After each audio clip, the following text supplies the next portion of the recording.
Question number 12। ठीक है, तो क्वेश्चन नंबर 12 का स्टेटमेंट क्या है बच्चे? स्टेटमेंट देखिए जल्दी से। A bullet of mass 50 gram moving with the speed of 100 metre per second enters a heavy stationary wooden block and stops after penetrating a distance of 50 centimetre. क्या बोल रहा है बेटे क्वेश्चन में? आपके पास क्या है? यू हैव अ बुलेट, आपके पास है एक बुलेट है आपके पास, और मास ऑफ बुलेट कितना गिवन है? This is the bullet. Gun के अंदर बुलेट होता है ना बेटे, बुलेट का मास आपको गिवन है। Mass of the bullet is equal to 50 grams, और इसको किलोग्राम्स में भी चेंज करना है। किलोग्राम्स में चेंज करने के लिए क्या करना पड़ेगा? Divide by 1000। ठीक है, ये गिवन है आपको। Mass of the bullet is 50 grams, kilograms में चेंज किया 50/1000 kilograms. This bullet is moving with the speed of 100 metre per second. किस स्पीड से ये बुलेट मूव कर रही है? स्पीड क्या है बुलेट की? स्पीड ऑफ द बुलेट हम स्मॉल यू से डिनोट करेंगे। ये मूव कर रही है with the speed of 100 metre per second. 100 metre per second की स्पीड से बुलेट जा रही है। एंटर किया इसने एक वुडन ब्लॉक के अंदर। फॉर एग्जाम्पल आपके पास है एक वुडन ब्लॉक। ठीक है, ये वुडन ब्लॉक है। इस वुडन ब्लॉक के अंदर बुलेट ने एंटर करना है। ठीक है, इस वुडन ब्लॉक के अंदर बुलेट ने एंटर करना है। तो वुडन ब्लॉक के अंदर एंटर करने के बाद जो 50 सेंटीमीटर डिस्टेंस कवर हो जाता है, ठीक है, मान लो जो ये डिस्टेंस है आपका यहां से लेके यहां तक, दिस इज 50 सेंटीमीटर डिस्टेंस। तो 50 सेंटीमीटर डिस्टेंस जब कवर करती है वुडन ब्लॉक के अंदर बुलेट, तो वो स्टॉप कर जाती है। 50 सेंटीमीटर डिस्टेंस करने के बाद रुक जाती है आपकी बुलेट। तो फाइंड आउट क्या करना है? स्टॉपिंग फोर्स की वैल्यू फाइंड आउट करनी है। Estimate the stopping force acting on the bullet. इस बुलेट के ऊपर स्टॉपिंग फोर्स कितनी लग रही है? जो फोर्स इस बुलेट को रोक रही है, वुडन ब्लॉक के अंदर स्टॉप कर रही है, उस फोर्स की वैल्यू आपको फाइंड आउट करनी है। Assume that bullet undergoes a constant acceleration. Assume करके चलना है कि एक्सेलरेशन बुलेट की क्या है? कांस्टेंट है। Acceleration is constant. तो स्टॉपिंग फोर्स फाइंड आउट करनी है बेटे। जिस फोर्स ने इस बुलेट को रोका इस वुडन ब्लॉक के अंदर 50 सेंटीमीटर डिस्टेंस कवर करने के बाद, वो स्टॉपिंग फोर्स की वैल्यू आपको फाइंड आउट करनी है। तो फोर्स की वैल्यू फाइंड आउट करनी है अकॉर्डिंग टू योर चैप्टर। जो जो क्वांटिटीज आपको यहाँ पर दिख रही है, एक्सेलरेशन है, मास है या डिस्टेंस कवर्ड है, ठीक है, तो आपको फोर्स की वैल्यू फाइंड आउट करने के लिए सबसे पहले आप सोचोगे Newton second law of motion, क्योंकि Newton second law of motion की स्टेटमेंट क्या है? F is equal to ma, और वहां से हम फोर्स की वैल्यू फाइंड आउट कर सकते हैं। ठीक है, तो from Newton's second law of motion,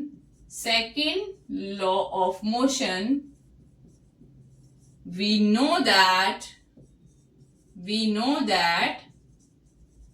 F is equal to ma।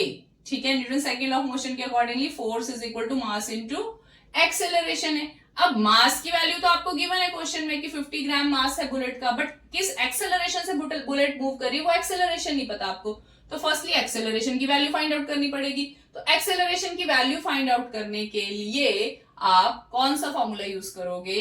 v² minus u² is equal to 2as। जो आपकी ये इक्वेशन ऑफ मोशन है, v² minus u² is equal to 2as। इस इक्वेशन से आप एक्सेलरेशन की वैल्यू फाइंड आउट कर सकते हो, क्योंकि आपको इनिशियल वेलोसिटी भी पता है बुलेट की, फाइनल वेलोसिटी भी पता है बुलेट की, और डिस्टेंस कितना कवर किया उसने उसकी वैल्यू भी आपको पता है। स्टॉपिंग डिस्टेंस पता है ना, कितना डिस्टेंस कवर करने के बाद आपकी बुलेट रुकी है? 50 सेंटीमीटर डिस्टेंस कवर करने के बाद। तो यहां से एक्सेलरेशन की वैल्यू हम फाइंड आउट कर सकते हैं। फाइनल वेलोसिटी क्या होगी बुलेट की बेटे? Final velocity of a bullet is 0, क्योंकि बाद में तो बुलेट आपकी रुक गई है ना, और इनिशियल वेलोसिटी आपको क्वेश्चन में गिवन है 100 मीटर पर सेकेंड। तो ये सारी वैल्यूज हम 1 बाय 1 इसमें पुट करेंगे। तो v की वैल्यू है आपके पास 0 माइनस u इज 100। जिस वेलोसिटी से बुलेट मूव कर रही थी वो 100 है, 100 का square, this is equal to 2। Acceleration is unknown s।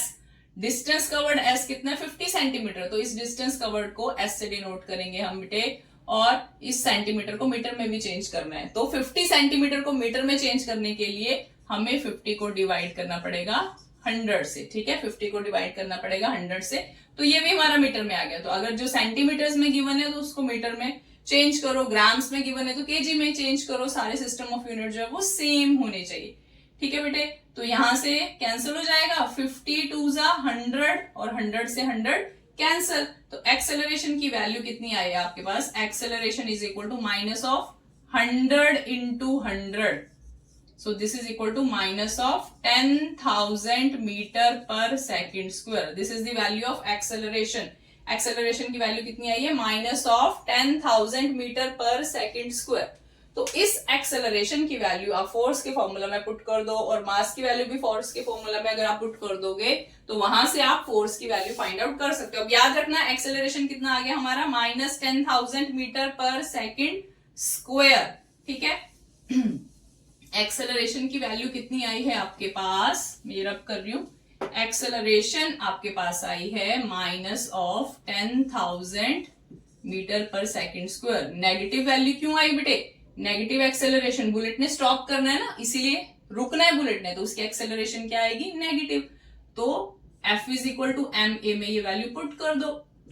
Mass of a bullet कितना था आपके पास? 50/1000. Mass of a bullet 50/1000 KG में कन्वर्ट किया है, मल्टीप्लाई बाय एक्सेलरेशन कितनी है? 10,000. ठीक है. एक्सेलरेशन 10,000 को गिवन है, तो जो जो क्वांटिटीज कैंसिल हो रही है वो कैंसिल कर दो. 1000 30 से 30 गेट कट. सो कितना बचा? 2 zeros. तो this is 500 newton. Negative sign लेना तो नेगेटिव भी ले सकते हैं because this is a stopping force. Stopping force जो बुलेट की मोशन है उसे ऑपोजिट डायरेक्शन में लग रही है, इसलिए साथ में नेगेटिव साइन हम लगा सकते हैं. So this F is equal to minus 500 Newton. This is the stopping force that stops your bullet. इस stopping force ने ही बुलेट को स्टॉप किया. ठीक है. तो स्टेप वाइज चलोगे तो बिल्कुल भी मुश्किल नहीं लगेंगे. इसके बाद देखते हैं नेक्स्ट क्वेश्चन नंबर 13. यस बेटे. So next is question number 13. Question number 13 की क्या स्टेटमेंट है? The ace footballer converted a penalty shot by kicking the ball with a speed of 108 meter per second. तो फुटबॉल का game हो रहा है इसमें. ठीक है. फुटबॉल का गेम हो रहा है, पेनल्टी कॉर्नर मिला है और वहां से एक फुटबॉलर ने बॉल को किक करना है गोल करने के लिए. ठीक है. तो किक किया फुटबॉल को. ठीक है. फुटबॉलर ने बॉल को किक किया. किस स्पीड से किक किया? With the speed of 108 kilometre per hour. ठीक है. The estimated force they imparted was 800 Newton. तो किक किया. ठीक है. फुट से बॉल को किक कर रहा है, मींस फुट जो है बॉल के ऊपर फोर्स अप्लाई कर रहा है. कितनी फोर्स लगाई? 800 Newton. The mass of the football was 0.4 kg. Football का मास भी गिवन है आपको 0.4 kg. Calculate the time of contact between their foot and the ball. तो बॉल और फुट कितने टाइम के लिए कॉन्टैक्ट में आए? ठीक है. उस टाइम की वैल्यू आपको बतानी है. तो आप बता सकते हो वो टाइम कितना होगा? बहुत ही स्मॉल, 1 सेकंड से भी बिल्कुल माइनर वैल्यू आएगी आपके पास, क्योंकि जब आप बॉल को किक करते हो काफी फास्टली तो वो बिल्कुल स्मॉलर टाइम होता है. ठीक है. तो उस टाइम की वैल्यू निकालनी है जितने टाइम के लिए फुट और बॉल आपस में कॉन्टेक्ट में रहे. कब वो कॉन्टेक्ट में आए? जब फुट ने बॉल को हिट किया था. तो जो जो क्वांटिटीज गिवन है बेटे, फर्स्ट ऑफ ऑल वो क्वांटिटीज लिखोगे. आंसर किस तरह से हम करते हैं न्यूमेरिकल प्रॉब्लम, जो जो क्वांटिटीज गिवन है वो लिखेंगे. तो जो बॉल आपकी वो किस स्पीड से मूव कर रही है? Your ball moves with the speed of 108 kilometre per hour. ठीक है. बॉल किस स्पीड से मूव कर रही है? With the speed of, speed को हमने v से डिनोट कर लिया. वेलोसिटी, किस वेलोसिटी से बॉल मूव कर रही है? With the velocity of 108 kilometre per hour. और फोर्स कितनी अप्लाई करी है? जब फुट से बॉल को हिट किया, फोर्स कितनी अप्लाई की है? That force is equal to 800 Newton's.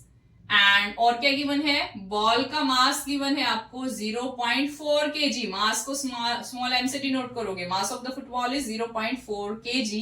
Calculate the time of contact. Time की वैल्यू आपने निकालनी है. ठीक है. टाइम ऑफ कॉन्टैक्ट की value between the ball and football. तो टाइम की वैल्यू निकालने के लिए किस तरह से निकालोगे बेटे?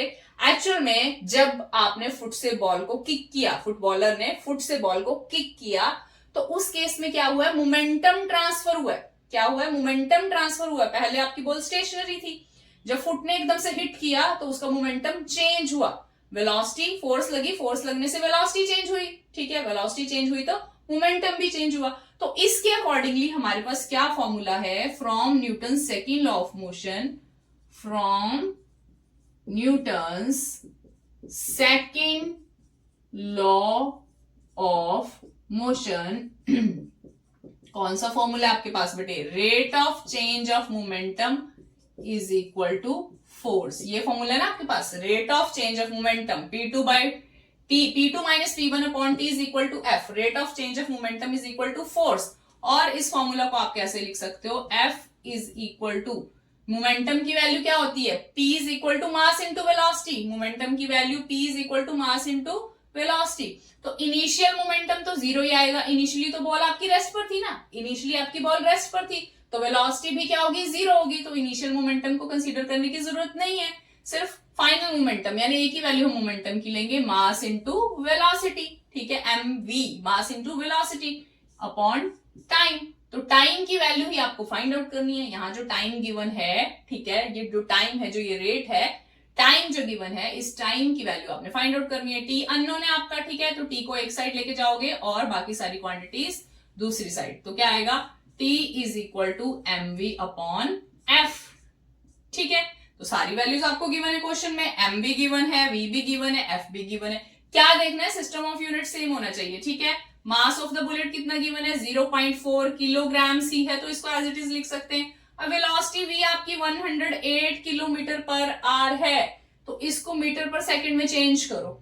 ठीक है, मीटर पर सेकंड में अगर चेंज करोगे तो किससे मल्टीप्लाई करना पड़ता है? मैंने काफी बार आपको बताया बेटे, 108 या जो भी क्वांटिटी किलोमीटर्स पर आवर में है, इसको आपने मीटर पर सेकंड में चेंज करना है, तो आपको किससे मल्टीप्लाई करना पड़ेगा? 5/18 से मल्टीप्लाई करना पड़ेगा. ठीक है, तो ये मीटर पर सेकंड में आ जाएगा. और divide by force is already in newton. Force की वैल्यू कितनी गिवन है? 800. और इस 18 को भी हम डिनोमिनेटर में लिख सकते हैं. ठीक है, F की वैल्यू पुट करी 5/18. जो जो क्वांटिटीज कैंसिल हो रही हैं उनको जल्दी से कैंसिल कीजिए और जो रिमेनिंग टर्म आएगी वो लिख लो. यहां से अगर हम ये पॉइंट हटा दें, डेसिमल हटा दें, तो क्या आ जाएगा डिनोमिनेटर में? 10. ठीक है, अब कैंसिल कीजिए बेटे. किसके टेबल पे जाएगा? 18 के टेबल पर ये जाएगा आपका 6 पर. 18 6 108 और कुछ कैंसिल हो रहा है. 5 1 5, 5 2 10.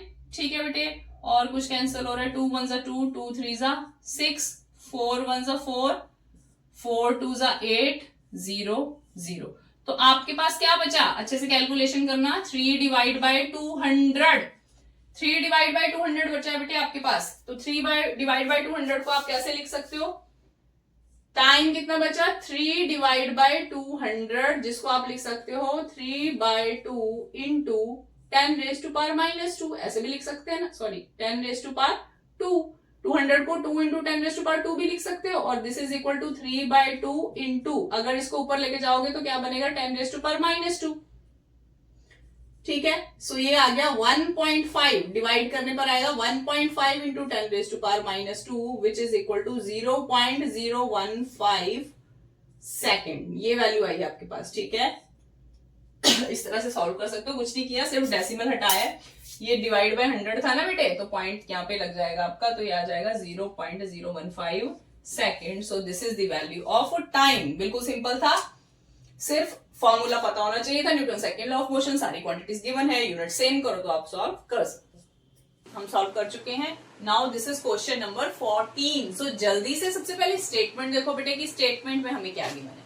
So what is the statement? First of all carefully आपको स्टेटमेंट को रीड करना है. ठीक है, तो क्या गिवन है? An object of mass 2 kg is moving with a constant velocity of 10 meter per second. What you have? You have an object. आपके पास क्या है? एक ऑब्जेक्ट है. मास ऑफ ऑब्जेक्ट कितना गिवन है आपको? 2 kg. ठीक है, जो जो स्टेटमेंट में गिवन है वो आप लिख लोगे. Mass of object small m से डिनोट करेंगे. कितना मास है ऑब्जेक्ट का? 2 kg.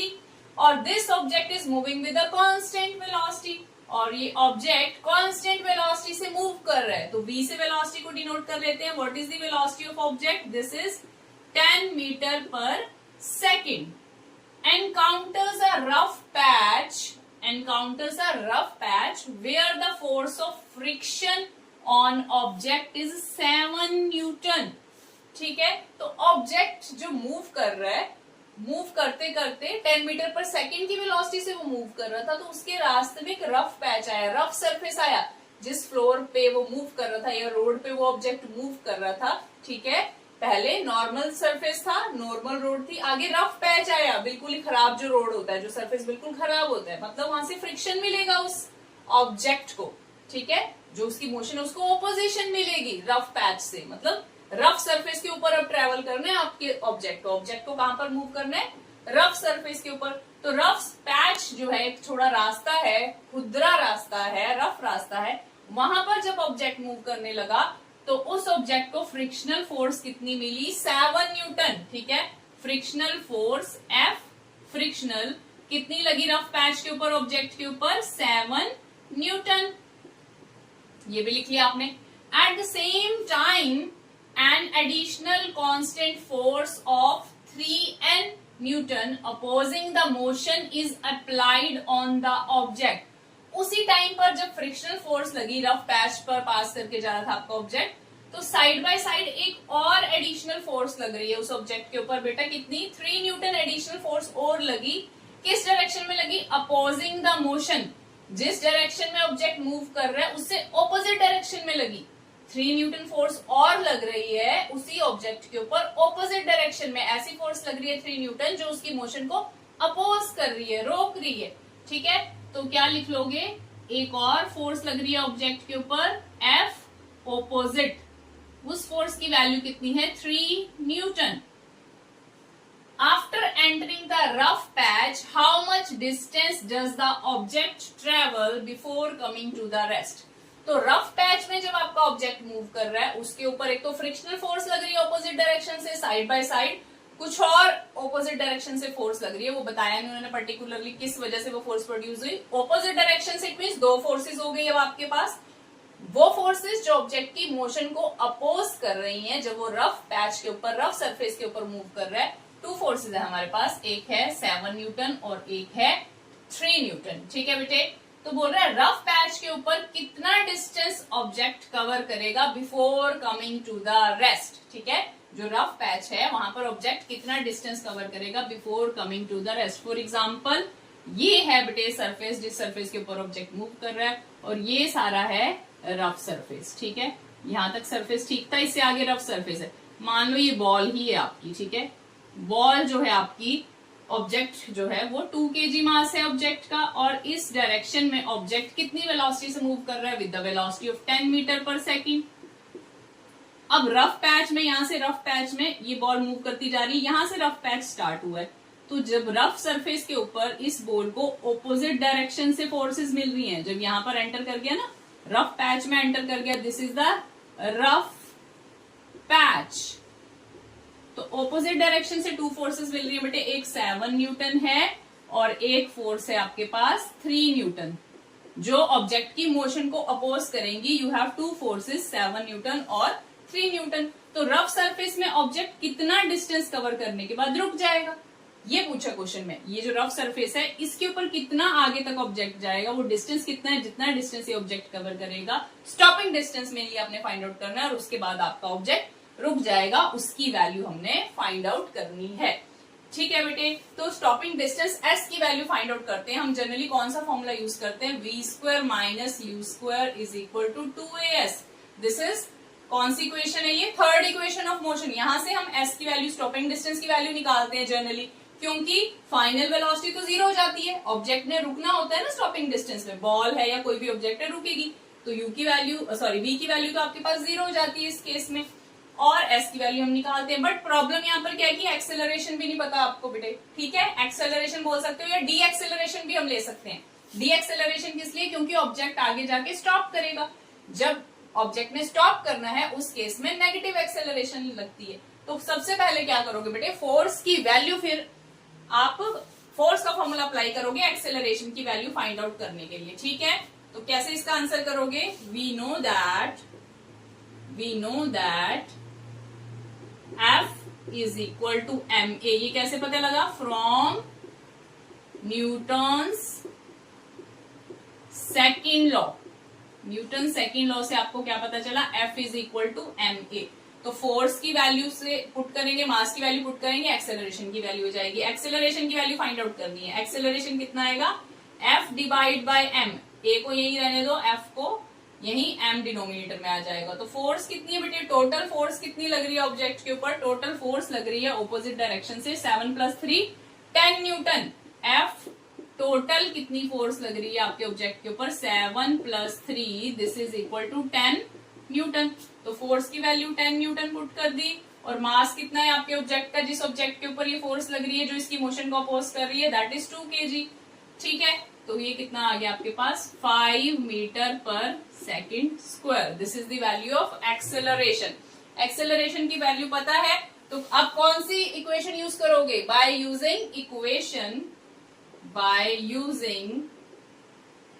इक्वेशन कौन सा इक्वेशन यूज करोगे, v square minus u square is equal to 2as। इस इक्वेशन में वैल्यूज पुट कर दोगे बेटे, फाइनल वेलोसिटी तो 0 होगी आपकी, ठीक है, माइनस यू स्क्वायर, ठीक है, इनिशियल वेलोसिटी, ये u से डिनोट कर लो, इनिशियल वेलोसिटी, इनिशियली आपका ऑब्जेक्ट किस वेलोसिटी से डिनोट कर रहा था, 10 से, तो ये आ जाएगा u का स्क्वायर यानी 10 का square, this is equal to 2, और एक्सेलरेशन की वैल्यू कितनी आई है बच्चे आपके पास 5, और s की वैल्यू हमने फाइंड आउट करनी है। और एक्सेलरेशन जो है वो नेगेटिव एक्सेलरेशन है, तो आप इसके साथ नेगेटिव साइन ले सकते हो, ठीक है, नेगेटिव एक्सेलरेशन नेगेटिव होती है ना, जब ऑब्जेक्ट में स्टॉप करना होता है, तो इसलिए नेगेटिव साइन हम यहाँ पर लगा सकते हैं। तो यहाँ से s को एक साइड रखोगे बच्चे, ठीक है, s को एक साइड रखा, और ये क्या आ गया माइनस ऑफ 10 इंटू 10, और डिनोमिनेटर में क्या आएगा 2 into 5 with minus sign, s को यही रखा, ये टर्म डिनोमिनेटर में ले गए, इसको इस साइड लिखो, इसको इस साइड लिखो, लेफ्ट हैंड साइड को राइट हैंड साइड लिखो, या राइट को लेफ्ट, उससे कोई फर्क नहीं पड़ता, ठीक है। तो अब जो जो क्वांटिटीज कैंसिल हो रही है उनको कट कर दो, क्या क्या कैंसिल हो रहे हैं हमारे पास,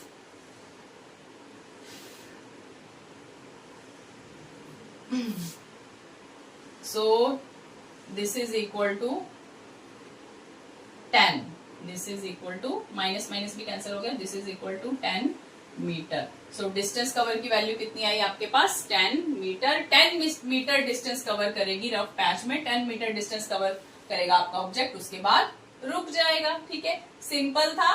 फोर्स की वैल्यू गिवन थी, बट ऑपोजिट डायरेक्शन से वो फोर्स लग रही है, ठीक है, फोर्स की वैल्यू गिवन थी, मास की वैल्यू गिवन थी, तो एक्सेलरेशन निकाल लिया, उसके बाद v square minus u square is equal to 2as में वैल्यू पुट कर दी, एक अननोन क्वांटिटी s थी, तो वहां से s जो है वो डिस्टेंस कवर्ड हमारे पास आ गया। और डिस्टेंस, बस किस चीज में आप कंफ्यूज हो सकते हो यहाँ पर, विद नेगेटिव साइन, ठीक है, नेगेटिव साइन में आप यहाँ से कंफ्यूज हो सकते हो, तो ध्यान रखना जब एक्सेलरेशन है इस केस में वो नेगेटिव एक्सेलरेशन है, यानी उसकी वैल्यू जब फाइंड आउट कर लोगे तो this is equal to -5 metre per second square. Minus cancel करना है क्योंकि डिस्टेंस नेगेटिव नहीं आएगा, डिस्टेंस कितना है आपके पास 10 metre. So this is your question number 14। इसके बाद नेक्स्ट डिस्कस करेंगे क्वेश्चन नंबर 15।